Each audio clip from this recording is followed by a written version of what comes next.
ಎಲ್ಲರಿಗೂ ನಮಸ್ಕಾರಗಳು. ಕನಸುಗಳನ್ನ ಭಾರತೀಯ ಸಂಸ್ಕೃತಿಯಲ್ಲಿ ಕರ್ಮ ಮಾರ್ಗದ ಕನ್ನಡಿಯಾಗಿ ನೋಡಲಾಗುತ್ತೆ. ಪ್ರತಿಯೊಂದು ಕನಸುಗಳು ಅದರದೇ ಆದ ಭಿನ್ನ ಭಿನ್ನವಾದ ಅರ್ಥವನ್ನ ಹೊಂದಿರುತ್ತೆ. ಆಧ್ಯಾತ್ಮಿಕ ವಿಚಾರಕ್ಕೆ ಸಂಬಂಧಿಸಿದಂತೆಯೂ ನಮಗೆ ಕನಸುಗಳು ಬೀಳಬಹುದು.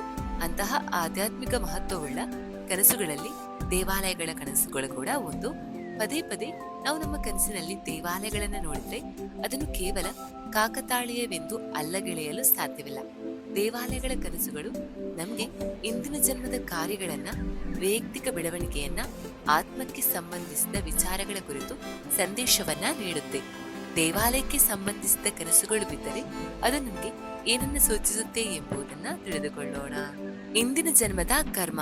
ನಿಮ್ಮ ಕನಸಿನಲ್ಲಿ ದೇವಾಲಯ ಕಾಣಿಸಿಕೊಂಡಾಗ ಅದು ಇಂದಿನ ಜೀವನಗಳಿಂದ ಬಂದ ಆಂತರಿಕ ಸ್ಮರಣೆ ಆಗಿರಬಹುದು. ಬಹುಶಃ ನಿದ್ರಾವಸ್ಥೆಯ ಮನಸ್ಸಿನಲ್ಲಿ ದೇವಾಲಯದ ಗೋಡೆಗಳು, ಕಂಬಗಳನ್ನು ನೋಡಿದಾಗ ಬಹುಶಃ ಇಂದಿನ ಜನ್ಮದಲ್ಲಿ ಎಲ್ಲೋ ಅರ್ಚಕನಾಗಿರಬೇಕು ಎಂದು ಯೋಚಿಸಬೇಡಿ. ಈ ಕನಸು ವೃದ್ಧಚಿತ್ತವಾಗಿರಲು ಸಾಧ್ಯವಿಲ್ಲ. ಇದು ಅಪೂರ್ವವಾದ ಇಂದಿನ ಜೀವನದ ಕರ್ಮದ ಜ್ಞಾಪನೆ ಆಗಿರಬಹುದು.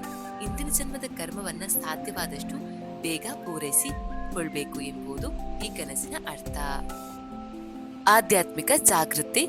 ದೇವಾಲಯಗಳ ಬಗ್ಗೆ ಆಗಾಗ್ಗೆ ಕನಸು ಕಾಣುವುದು ನಿಮ್ಮ ಜೀವನ ಉದ್ದೇಶ ಮತ್ತು ಆಧ್ಯಾತ್ಮಿಕ ಜವಾಬ್ದಾರಿಗಳ ಬಗ್ಗೆ ಜ್ಞಾಪಿಸುತ್ತಿರುವ ವಿಧಾನ ಕೂಡ ಆಗಿರ್ಬೋದು. ಆದ್ದರಿಂದ ನೀವು ನಿಮ್ಮ ಕನಸಿನಲ್ಲಿ ದೇವಾಲಯಗಳಿಗೆ ಭೇಟಿ ನೀಡುತ್ತಿದ್ರೆ ಸಮಾಜದ ಬಗ್ಗೆ ಮತ್ತು ನಿಮ್ಮ ಬಗ್ಗೆ ಇರುವ ಜವಾಬ್ದಾರಿಗಳನ್ನ ಪರಿಶೀಲಿಸುವ ಸಮಯ ಇದು.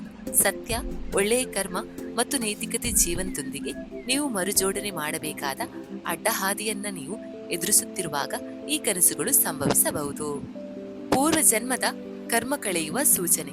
ಕನಸಿನಲ್ಲಿ ಇದ್ದಕ್ಕಿದ್ದಂತೆ ದೇವಸ್ಥಾನದ ಕಿಟಕಿ ತೆರೆದು ಧೂಳುಗಳು ದೇವಸ್ಥಾನದಿಂದ ಹೊರಗಡೆ ಹೋಗುವಂತಹ ದೃಶ್ಯ ಕಾಣಿಸಿಕೊಂಡರೆ ಕರ್ಮ ಕೊಳಕು, ಇಂದಿನ ಜನ್ಮದ ವಿಷಾದಗಳು, ನೀವು ಇನ್ನೂ ನಿಮ್ಮ ವಿರುದ್ಧ ಹಿಡಿದಿರುವ ತೀರ್ಪುಗಳು, ನೀವು ಒಬ್ಬಂಟಿಯಾಗಿ ಅನುಭವಿಸುತ್ತಿರುವ ನೋವುಗಳು ನಿಮ್ಮಿಂದ ದೂರವಾಗುವುದು ಎಂಬುದು ಇದರ ಅರ್ಥ ಆಗಿರುತ್ತೆ. ಕನಸು ಅಂದ್ರೆ ಆತ್ಮವು ಇದನ್ನ ಈಗ ಬಿಡಲು ನಾನು ಸಿದ್ಧನಿದ್ದೇನೆ ಎಂದು ಹೇಳುವ ವಿಧಾನವಾಗಿದೆ. ಪೂರ್ವಜರ ಆಶೀರ್ವಾದ ಅಥವಾ ದೈವಿಕ ಬೆಂಬಲ. ದೇವಾಲಯಕ್ಕೆ ಸಂಬಂಧಿಸಿದ ಕನಸುಗಳನ್ನ ಕಾಣುವುದು ತಮ್ಮ ಪೂರ್ವಜರೊಂದಿಗೆ ಸಂಬಂಧವನ್ನ ಹೊಂದಿದಂತಹ ಕನಸಾಗಿದೆ. ನಿಮ್ಮ ಮೇಲೆ ದೈವಿಕ ಬೆಂಬಲವಿದ್ರೆ, ಪೂರ್ವಜರು ನಿಮ್ಮನ್ನು ಮೇಲಿನಿಂದ ಆಶೀರ್ವದಿಸುತ್ತಿದ್ದರೆ ಅದರರ್ಥ ಯಾವುದೋ ಒಂದು ಕಾಣದ ಶಕ್ತಿ ನಿಮ್ಮನ್ನು ರಹಸ್ಯವಾಗಿ ಗಮನಿಸುತ್ತಿದೆ ಎಂಬುದಾಗಿದೆ. ಅವುಗಳು ನಮಗೆ ಪ್ರತಿಯೊಂದು ವಿಚಾರದಲ್ಲಿ ರಹಸ್ಯವಾಗಿ ಮಾರ್ಗದರ್ಶನವನ್ನ ನೀಡುತ್ತಿರುತ್ತೆ. ಆಂತರಿಕ ಸದೃಢತೆ.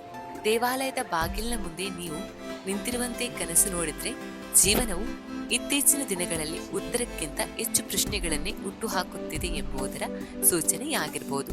ಕಲ್ಲಿನಿಂದ ನಿರ್ಮಿಸಲ್ಪಟ್ಟ ದೇವಸ್ಥಾನದ ಕಟ್ಟಡಗಳನ್ನು ನೋಡುವುದು ನಿಮ್ಮ ಆಂತರಿಕ ದೌರ್ಬಲ್ಯವನ್ನ ಸೂಚಿಸುತ್ತೆ. ಆಂತರಿಕವಾಗಿ ನೀವು ಸದೃಢವಾಗಬೇಕು ಎಂಬುದು ಈ ಕನಸು ನಿಮಗೆ ನೀಡುವ ಸಂಕೇತವಾಗಿರುತ್ತೆ. ಇದಿಷ್ಟು ಇವತ್ತಿನ ವಿಡಿಯೋ ಆಗಿತ್ತು. ಇನ್ನೊಂದು ವಿಡಿಯೋದೊಂದಿಗೆ ಭೇಟಿಯಾಗೋಣ. ಅಲ್ಲಿವರೆಗೂ ಟೇಕ್ ಕೇರ್, ಬಾಯ್.